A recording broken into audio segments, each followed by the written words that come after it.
জানি ব্লগটা স্টার্ট করলাম, তো শুরু থেকে লাস্ট পর্যন্ত থাকো। আর আমার পরিবারের যদি কোনো নতুন সদস্য এসে থাকো তো চ্যানেলটা সাবস্ক্রাইব করে পাশে থাকা বেল বাটনটাকে অল বাটন করে রাখো, তাহলে যা যা পোস্ট করবো নোটিফিকেশনগুলো তোমাদের ফোনে অটোমেটিক পৌঁছে যাবে। তো চলো এখন থেকে আমার সঙ্গে থাকো। আমি এই মাত্র ঘুম থেকে উঠলাম। কটার সময় উঠলাম জানো? 12:20 বাজছে। তার মানে আমি ঘুম থেকে উঠে গেছি 12টার সময়।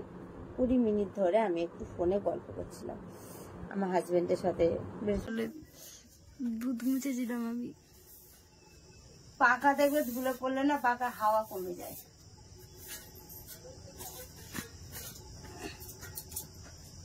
হয়ে গেছে। আমার কাজের শেষ না জানো বন্ধুরা। এইখানে আমাকে দেখা যাচ্ছে কোথায়? আয়নাতে আমি এইভাবে ক্যামেরা ধরে আছি। আমরা কালকে এক জায়গায় ঘুরতে যাচ্ছি, সেটা বলবো না, ওটা সারপ্রাইজ। না গো, কোথাও যাচ্ছি না, ওটা কালকে ব্লগে তোমরা দেখতে পাবে। কোথায় যাচ্ছি নেক্সট ব্লগে দেখবে কোথায় যাচ্ছি না যাচ্ছি। এই দেখো ব্যাগ গোছানো হয়ে গেছে, দেখা টলিটা। এই তো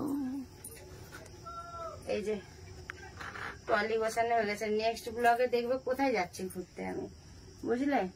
তো চলো পাখাটা মোছা হয়ে গেছে, আসছি কিছুক্ষণ পরে আবার। দেখো এখন রাত্রির কটা বাজছে জানো? রাত্রি 12:20 বাজছে। চলো তোমাদের দেখাই। এই দেখো রাত্রি 12:20 বাজছে আর আমার খাওয়া হয়ে গেছে, মিষ্টুর খাওয়া হয়ে গেছে। আর এখন প্লিজ ভাত খাচ্ছে। তাকাও বাবা, ছেলের লজ্জা লাগছে। লজ্জা তো দেখো মনে হচ্ছে ভাতের থালার মধ্যে মুখটা চলে যাবে আর চলে, দেখেছো তো? এখন ভাত খাচ্ছে, জামা প্যান্ট চেঞ্জ করেনি, কিচ্ছু করেনি, খেতে বসে গেছে।